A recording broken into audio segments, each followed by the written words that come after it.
അങ്ങനെ നമ്മുടെ യുൻസോർന്ന് പോകാൻ നേരത്തെ അവളുടെ കാറ് കേടായത് അറിയണത് നമ്മുടെ നായകനാണെങ്കിൽ ഒരു ചെറിയൊരു മെക്കാനിക്കൊക്കെ ആണല്ലോ. അങ്ങനെ കാറ് ശരിയാക്കുന്ന സമയത്ത് നമ്മുടെ യുൻസോട് നായകൻ പറയുകയാണ്, അയ്യോ കാറ് ശരിയാക്കി, പക്ഷേ ടയർ പഞ്ചറാണല്ലോ, ഇനി എന്ത് ചെയ്യും? ഈ രാത്രി ഒരു കാര്യം ചെയ്യേ, 4000 രൂപ നിൻ്റെ കയ്യിലുണ്ടോ? അങ്ങനെയാണെങ്കിൽ ഞാൻ നിനക്കൊരു സ്ഥലം സെറ്റ് ചെയ്ത് തരാം, നീ അവിടെ വന്ന് കിടന്നോ. ഓക്കെ, വേറെ വഴിയൊന്നുമില്ലല്ലോ, എന്നാൽ ഞാനും നിൻ്റെ ഒപ്പം വരാമെന്ന് പറഞ്ഞ് നമ്മുടെ നായകൻ്റെ കൂടെ നമ്മളെ യുൻസ് പോവുകയാണ് കേട്ടോ. എന്തോ ഒരു ക്ലൈമാക്സിൽ ഒരു കിഡിലൻ ഒരു ത്രില്ലിങ് ഉണ്ടാവും. അപ്പോൾ എല്ലാവരും കണ്ടുകൊണ്ടിരിക്കുക. അങ്ങനെ നമ്മൾ യുൻസു ആണെങ്കിൽ ഫ്രഷ് ആയിട്ട് ഫുഡ് കഴിക്കാൻ വരുമ്പോൾ അവിടെ വീണ്ടും നമ്മുടെ നായകനെ കാണുകയാണ്. ഇത് നീയാണ് ഇവിടെ? ഓ ഞാൻ തന്നെയാണ് ഇവിടെ, എനിക്ക് ഇങ്ങനെ കുറേ പണിയൊക്കെ ഉണ്ട്. ഓ ശരിയാണല്ലേ, അപ്പം നീ എൻ്റെ അത് പിന്നെ നീ 4000 വാങ്ങിയത്, ഞാൻ എൻ്റെ ഫ്രണ്ടല്ലേ, അതൊന്നും പറഞ്ഞിട്ട് കാര്യമില്ല. അങ്ങനെ നമ്മുടെ യുൻസു ആണെങ്കിൽ അവിടെ പോയി കിടക്കുമ്പോൾ ആണെങ്കിൽ ഒരു പ്രാണി അങ്ങോട്ട് വരികയാണ്. അവളാണെങ്കിൽ പേടിച്ച് എന്ന് പറഞ്ഞ് അലറുകയാണ് കേട്ടോ. അങ്ങനെ അവൾ നേരെ മുകളിൽ പോയി കിടന്ന് ഉറങ്ങുകയാണ്. അങ്ങനെ രാവിലെ അവൾ ചാടി എണീക്കുകയാണ് കേട്ടോ.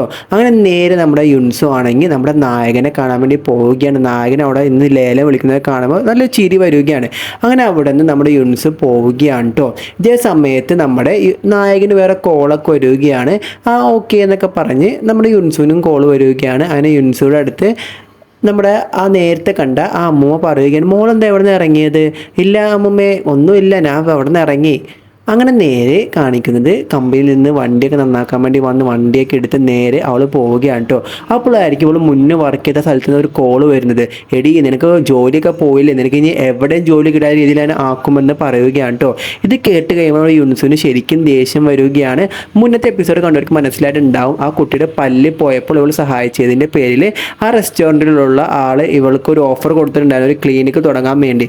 അങ്ങനെ നമ്മുടെ നായകൻ നേരെ, അതായത് നമ്മുടെ യുൻസ് നേരെ തിരിച്ചിട്ട് ആ ഓഫർ അറ്റൻഡ് ചെയ്യാൻ പോവുകയാണ്. നിങ്ങൾ പറഞ്ഞ ക്ലിനിക്കിൻ്റെ സ്ഥലം എനിക്കൊന്ന് കാണിച്ചു തരുമോ, എനിക്കിവിടെ ക്ലിനിക്ക് ഇടാൻ താല്പര്യമുണ്ടെന്ന് നമ്മുടെ യുൻസ് പറയുകയാണ് കേട്ടോ.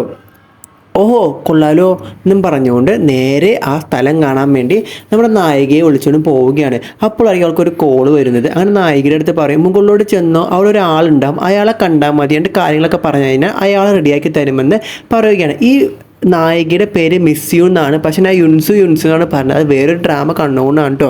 അങ്ങനെ മിസ് യു നേരെ നമ്മുടെ നായകനെ കാണാൻ വേണ്ടി ചൊല്ലുക, നീയാണോ വീണ്ടും ഇവിടെ എന്ന് ചോദിക്കും. അതെ, ഞാൻ റിയൽ എസ്റ്റേറ്റും കുറച്ച് പണിയൊക്കെ എനിക്കുണ്ട്, ഇപ്പം നിനക്കെന്താ വേണ്ടത്? അല്ല, ആ താഴത്തൊരു ലേഡി പറഞ്ഞ് ഇവിടെ വന്നൊരു സ്ഥലം കാണിച്ച് തരാമെന്ന്. ഓ ഓക്കെ, അത് കാണിച്ചു തരാം, നീ എൻ്റെ ഒപ്പം പോരെന്ന് പറയുകയാണ്. ഇവിടെ വെച്ചൊരു ഫ്ലാഷ് ബാക്ക് കാണിക്കുകയാണ്. നേരത്തെ നമ്മുടെ നായകൻ ഇവളെ ഈ കടലിൻ്റെ അടുത്തൊക്കെ ഇന്ന് കണ്ടിട്ടുണ്ടായിരുന്നു. അങ്ങനെ ഇവളെ നല്ല ഇഷ്ടപ്പെട്ടുകൊണ്ടാണ് കേട്ടോ ഇവളെ സഹായിച്ചതും ഇവളുടെ പുറകെ ചുറ്റിത്തിരുന്നു കേട്ടോ. അപ്പോൾ നമ്മുടെ നായകന് വേറെ പൊളിയാണ് കേട്ടോ. അങ്ങനെ